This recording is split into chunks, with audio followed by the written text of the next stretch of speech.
বেশিরভাগ সময় একা চলার, একা থাকার চেষ্টা করবেন। কারো উপর ভরসা ইন্ডিপেন্ডেন্ট হয়েন না। যেই কাজ নিজে করার চেষ্টা করবেন, কারণ আপনাকে আমাকে কোনো না কোনো দিন একদিন একা হতেই হবে। যদি অভ্যাস হয়ে যায় মানুষ ছাড়া থাকতে না পারার, সে মানুষ যদি কোনোদিন বেড়াইতে যায়, মারা যায়, আপনার রাত্রে আর ঘুম আসবে না। একটু জোরে বলেন না। আপনার অভ্যাস যদি এমন হয়, আপনি একা ভাত খেতে পারেন না, কাউকে না কাউকে লাগে, তাহলে জীবনে এমন সিচুয়েশন আসবে যে আপনার পাশে মানুষও থাকবে না, আপনাকে একা ভাত খাইতে হবে। সেদিন আপনার কন্ট্রোনালে দিয়ে ভাত নামবে না। দুনিয়াতে বাঁচতে গেলে সর্ব বিষয়ে প্র্যাকটিস থাকা উত্তম। একটু জোরে বলেন না। এমন কোন বিষয় আপনার জীবনে রাখবেন না যেটা আপনার না থাকলে, না পেলে আপনাকে ভেঙে দিবে, মন খারাপ করে দিবে।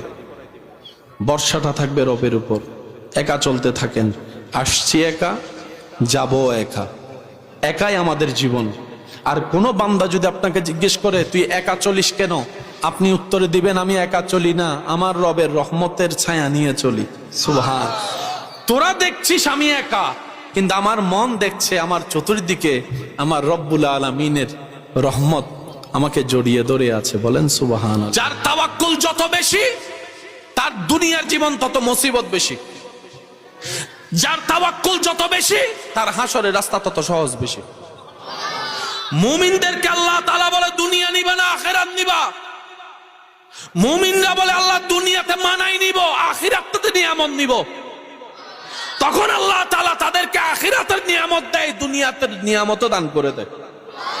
সেজন্য আপনার আমার হাজার কিছু করলেও ইজ্জত পাই না, কিন্তু আল্লাহর ওলি যারা হয়েছেন ওনারা হাসরও ইজ্জত পাবেন, দুনিয়াতেও ইজ্জত পাচ্ছেন। একটু জোরে বলেন না। আপনি আমারও যেরকম খাবার পেটে যায়, আল্লাহর বন্ধুদেরও খাবার পেটে যায়। আপনার আমার পেট ভরতে 3 প্লেট লাগে, আল্লাহ ওয়ালাদেরকে আল্লাহ দয়া করে সে আধা প্লেটে পেট ভরাই দেয়। তো সুবহানাল্লাহ বলেন না। আল্লাহর জন্য ছাড়লে লসে থাকে না, পাওয়াটা হয়, কিন্তু সে পাওয়াটা আপনার আমার মতো বিশাল অট্টালিকার সে রেঞ্জ রোভার গাড়ি আর ডুপ্লেক্স বাড়ি দিয়ে আল্লাহ দেয় না। আল্লাহ তাআলা খুশি হলে কি দেয়? আল্লাহ খুশি হলে স্বর্ণ হীরা দেয় না। আল্লাহ খুশি হলে গাড়ি বাড়ি দেয় না। আল্লাহ খুশি হলে এটা দেয় না, সেটা দেয় না। আল্লাহ খুশি হলে মানুষের যেটা সবচেয়ে বেশি দরকার সেটা হচ্ছে শান্তি, আল্লাহ সেই শান্তিটাই ওনাকে দান করে। সত্যি করে একটা কথা বলেন, 5 তলা বিল্ডিং ওয়ালা শান্তিতে ঘুমাতে পারে? বলেন না। ফ্যাক্টরির অনেক মালিক শান্তিতে ঘুমাইতে পারে? বর্তমান সময় অনেকে ঘুমের ওষুধ খাওয়ার পরও ঘুমাইতে পারে, কিন্তু রাস্তার পাগলদেরকে দেখবেন, ঘরও নাই, বাড়িও নাই, জিয়ত রায় ইন্নমাতে আরো জোর হন ভাই।